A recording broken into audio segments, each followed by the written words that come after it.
Hey, World Entertainment, and of course, Star Wars Celebration is happening right now in Japan, and we're only starting to get a couple of nuggets coming out, and it's official that yes, the Shawn Levy and Ryan Gosling movie is happening, and that's what we're looking at in this video. And the question I have regarding like a Ryan Gosling Star Wars, which people are trying to make out like, oh my god, this is going to be amazing, the biggest thing ever, is does anyone actually care? Like, will this movie actually, one, happen? Which it probably will. You know, if you got the caliber of Ryan Gosling and Shawn Levy with it, I think this one will actually happen. But this is just another one of these situations where it's like they're announcing all this crap at Celebration, and realistically, the audience doesn't exist anymore. They've killed it. There'll be people that'll be interested, of course, but the majority of us are just like, I don't care.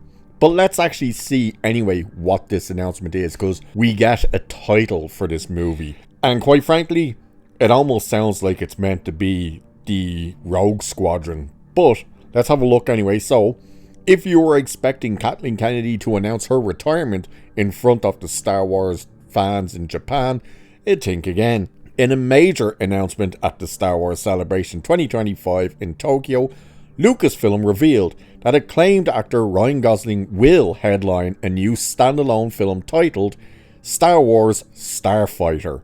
Directed by Shawn Levy, known for his work on Deadpool and Wolverine and Stranger Things, the film is scheduled to hit theaters on May 28, 2027.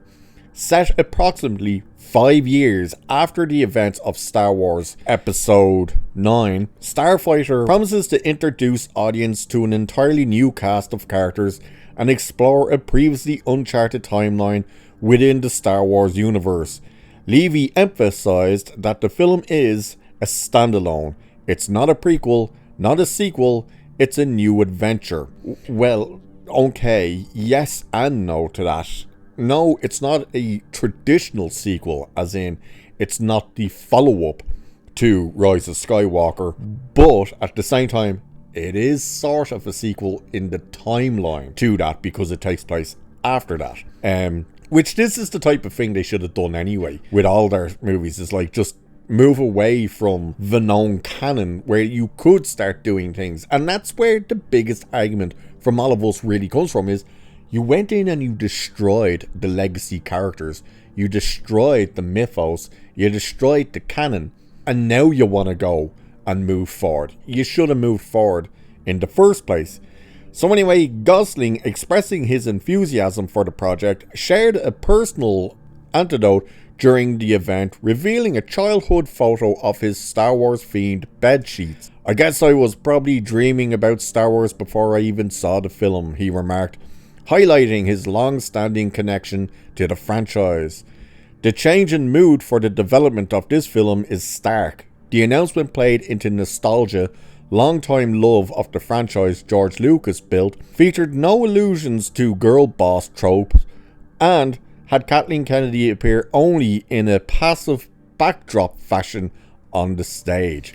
The screenplay for Starfighter is penned by Jonathan Tropper, with production set to commence in the fall of 2025.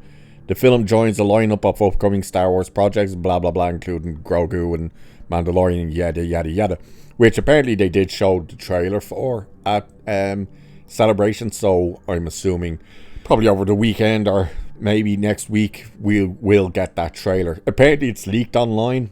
I haven't seen it. And if it's leaked, they'll go ahead and they'll drop it. There's no point, by the way, trying to show leaked videos for Disney, because they do strike leaked videos.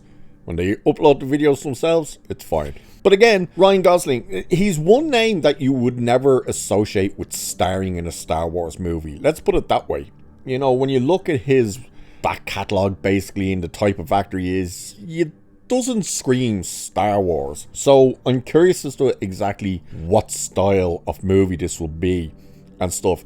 The one thing that is interesting, and it'll be interesting to see what they actually do, is the fact that they said it will take place after Rise of Skywalker. So that means First Order is gone and stuff. That means this movie is potentially setting up who the next big villains will be in the Star Wars universe. So that would be the one interesting thing to see. But it will probably just be another version of the Empire. Let's face facts here. Either way, Ryan Gosling is, for now anyway, officially going to be in a Star Wars movie that's, for now, officially set to film next year for a release, for now, in May 28, 2027. And the reason I'm saying for now is it was about, 2 years ago? This time 2 years ago, that Daisy really was brought on stage and we were all told, Rey is back and she's going to be the face of the first brand new Star Wars movie since Rise of Skywalker, and they still don't even have a script. In fact, I don't even think they have a writer. Either way, we'll see what happens. So with that, I shall leave it there for this one. Let us know what you think of the idea of Ryan Gosling being in Star Wars. Does this get you excited? Could you care less? Let us know. And with that, cheers, and I'll catch you in the next one.